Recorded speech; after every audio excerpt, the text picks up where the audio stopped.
Hello viewers, I'm here at the offices of Land Use and Spatial Planning Authority, Luspa for short, to get an insight into the authority's performances over the years. First, it used to be Land, Town and Country Planning, and later on the name was changed to Land Use and Spatial Planning Authority. Now, I'm here to talk to the Deputy CEO of the authority, Mr. Chapman Owusu-Sekyere, to give me a little insight about how the authority has been performing since the name was changed, and if there are any challenges, we're going to look into all that. Hello, Mr. Chapman. Please, yes, how are you doing, sir? Good morning. Good morning, sir. How are you doing, sir? I'm doing great. Good. Please, I'm here to talk to you to get a little insight about how the authority has been performing since the name was changed from Town and Country Planning to Land Use and Spatial Authority. If you can give us a little insight, we'll be very much grateful for our viewers. Thank you. Okay, thank you. Like you said, the name used to be Town and Country Planning Department, which was established in 1945. But as part of reforms in the land sector, Ghana embarked on Land Administration Project 1 and 2. So the Town and Country Planning Department needed new laws to operate with, because the laws that we were operating under became obsolete. Right.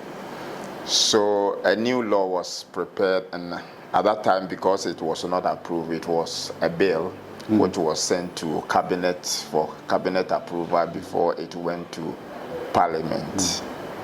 So when the bill went to Parliament, in their own wisdom indicated that Ghana has embarked on decentralization policy. Okay. But the former Town and Country Planning was centralized.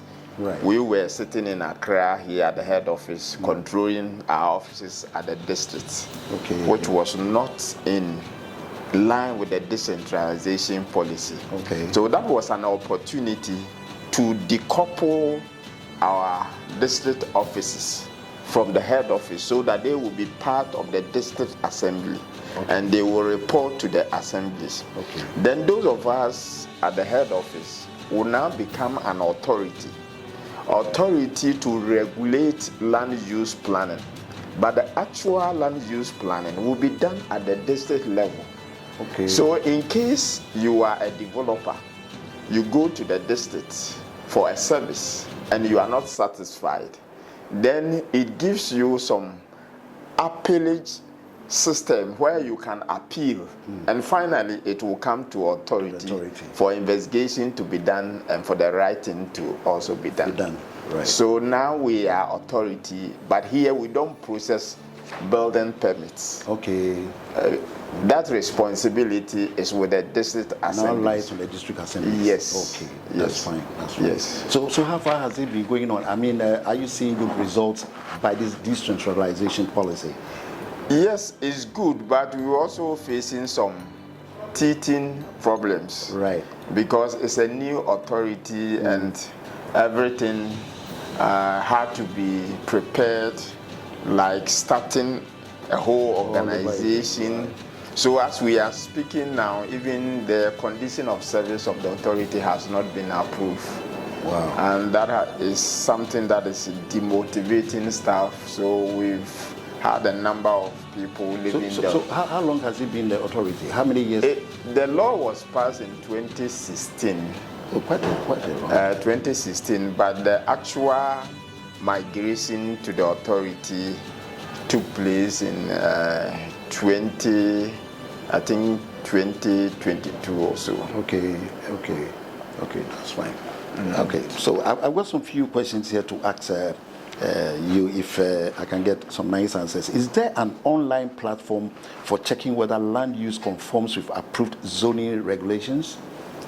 As of now, we don't have any online platform. Okay. But we have something we call LookMIS. Okay. The full name is Land Use and Planning Management Information System. Land Use Planning and Management Information System, LookMIS.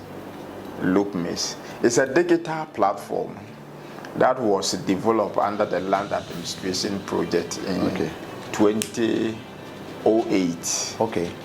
And it's an IT platform that allows the users to use GIS system to develop spatial plans. Okay. And also use the system for the issuance of permits. Okay. And also to monitor development. Okay. But at that time, the technology was such that we could not deploy it online. So it's something that is stand-alone. You install it on your computer. It will provide you with a base map, the digital environment for you to operate. But somebody who is not in your office will not see what is going on. So over the years, we decided that no, this cannot continue. We need to have it online. Right. So that people who are not even in Ghana here, who have interest, could log in and see what is going on. So we've been able to partner with GIZ. Okay. Okay. GIZ, and we have received funding from the European Union. Okay. And the Swiss government. Okay. And this has led to the redevelopment of LoopMIS. Okay. It started in 2025. That was last year, February last year. Okay. So it's running now. No, now the consultant is working on it. Okay. They've been doing stakeholder consultation. Okay. They are supposed to deliver the final product by February 2027. Okay. 27. So now they are testing it. It's online, but it's not fully developed. They are testing it. In the embryo stages. Yes, they are meeting the stakeholders, the districts, for them to get their input. Right. Okay. Yes. Oh, that's fine. So when it's fully functional, you can log in to access SDF, which is one of our spatial plans, structure plan, which is also the second tier of our spatial plans, and the local plans that will indicate the parcels of land, the plots, the road network, and the zonings that have been approved for each parcel. Okay, with what you said, I think you've basically answered all the questions that I needed to ask you more. Like I was going to ask you about how can buyers instantly verify if a parcel is designated for residential, commercial, or industrial use. Okay, for now, right. If you look at section 47 of this act, makes provision for what we call public data room. Public data room, section 47. And can you read? Yes, with your kind permission, I want to read. Okay. Each district assembly shall set up a permanent physical public data room at an openly accessible place, and the public data room shall be open to public during normal working hours. Subsection 2, the public data room shall be managed by staff of the district assembly who shall assist the public to have access to development prescribed to be made available in the public data room. So in the public data room, I can walk in. You can walk in, right, and demand to know what a parcel of land has been zoned for. Okay. Whether it's for residential, commercial, industrial, commercial, civic, or whatever. Right, okay. Then also you can go to the public data room to know whether development that is taking place within maybe your neighborhood, right, approval has been given. Okay. If approval has been given, a copy of the permit will be there for you to see. Okay. So anything that is spatial planning, the law makes provision to have them lodged in the public data room where citizens can go there and access it. Yes. Okay, that also answers my next question, which are... But before you go to your next question, it says, the provision also says that in addition to the physical public data room, the public data room may be set up by the district assembly as virtual public data room. Okay. So apart from the physical one, It could also be virtual. Virtual one, yeah. That is what LoopMIS is trying to support the district assemblies, so that we'll put all of them together and have it virtually. Okay. Where anybody can access it. Yes. That would be very beautiful. That would be very beautiful. Okay. So this question says, how are spatial data and digital maps integrated into the planning verification process? Yes. In the past, when we are preparing spatial plans, we usually employ the services of surveyors who will come out with base map, indicating where the rivers, the road network, existing conditions. Right. But now with technology, we use satellite imagery, we use area photograph, and even drone images as the basis. Because now we are doing, the plan is done in a digital environment using GIS. Such data form the basis for our plans, what we call the base map. Okay. Yes, so if you want to plan for a settlement within a geographical area, you need satellite imagery of that area, or you need to have a drone to fly over the area so that you'll be able to identify how the topography of the area looks like, so that you take that into consideration in your planning. So once you do that, then you can display the output virtually, because it's within a digital environment. Okay. Yes. So we need all that, and also prospective developers can now view it and say, no, this area that I want to develop, it has been zoned for this purpose. So once LoopMIS is functional, you can even access the entire local plan and know that this area has been planned for this purpose. So for instance, if let's say I want to assess a land at maybe, let's say, Pokwasi area, and maybe that particular place that I wanted, I go onto the system and find out that it has been zoned for a particular something, which maybe has been down there maybe for about a year or two, and nobody is coming in, and it's been zoned, and I need it for something. Can't I make some arrangements and see if the system can allow me to change? Yes.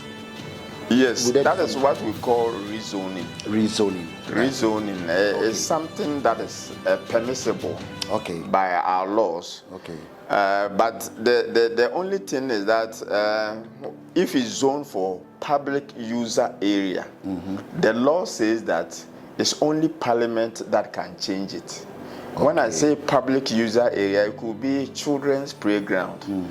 It could be maybe a district assembly, something that they needed to yes, something for the district. Or it could be a road. Okay. A road. Any public user area, the assembly does not have the authority to do a rezoning and change that area. Right. I got it. Yes.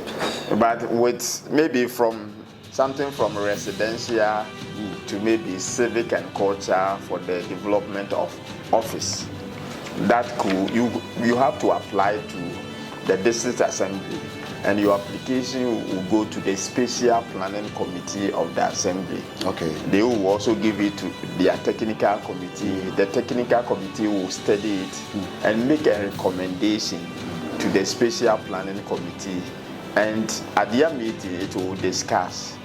Once they agree that this development will not bring any bad effect to the system or the plan. So when it happens like that, they don't need the authority of the authority before the person can go ahead. The district can do that. The district assemblies are planning authority in themselves. Okay, that's fine. So once they give approval, that is all. Okay. It's only public user areas that are beyond them. Okay, that's fine.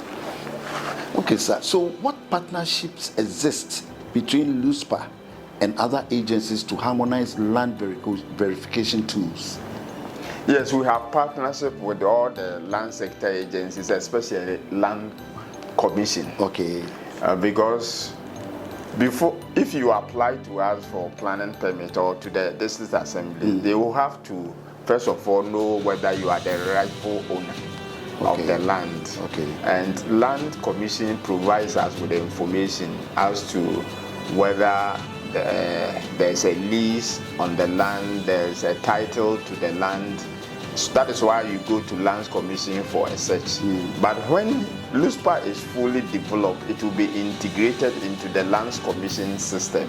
All right. So that the verification could be done online, the search could be done online. So you can do that in the comfort of your home? Yes, okay, yes. That's fine. Once you pay the necessary fees. Okay. So we have partnership with Lands Commission, we collaborate with them. EPA, we do the same. Administrator of Stool Lands, also almost all the land sector agencies, we collaborate with them. So like in a nutshell, like the next question I want to ask is, how can citizens report or check unauthorized land use changes digitally? So when your system becomes very functional, I think you can also get access to this. So the public data room is some kind of information, right to information. Okay. So that anybody, if not digitally, you can go to the district assembly and demand to have access to the public data room, where all the information will be available. Your complaint will be taken, and maybe the layout of the area will be shown to you so that you can infer and make your own decision. But when it's also online, then you can access it. Okay. Have you thought of creating a mobile app that can assist the public do this in their own comfort zone? Yes, or something? Yes. In fact, this contract that has been given is also coming up with a mobile app.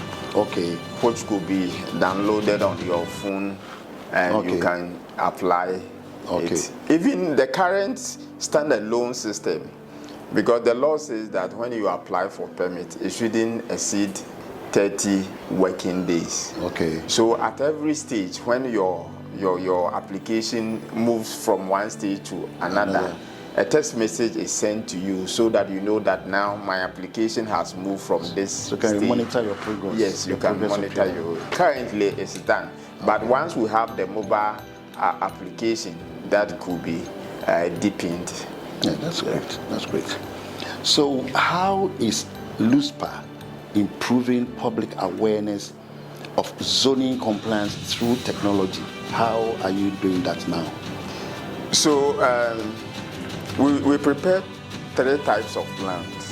The first one is what we call Spatial Development Framework that looks at the vision of the entire district or a region or even the nation as to how we want to develop spatially within a period of 20 years. Okay.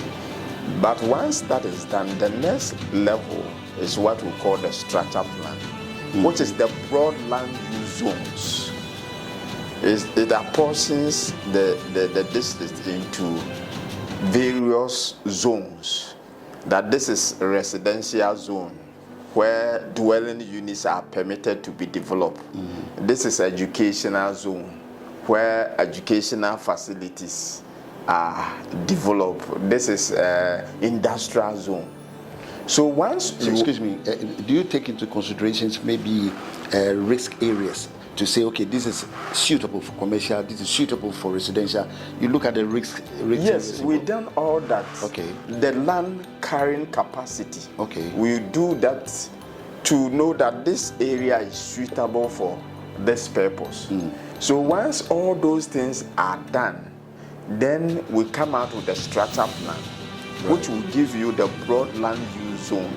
And within each zone, we have the permissible uses and prohibited uses. So if a land is zoned for educational purpose, it doesn't mean you can't have commercial there. Okay. But the commercial that you're going to have in educational purpose is something that is going to support the educational. So the dominant land user is educational. But you can have civic and other things to support like opening a bookshop or yes, even within industrial zone, there are certain facilities that are permissible to help the industrial activities. They are permissible, but there are certain things that are prohibited within that zone.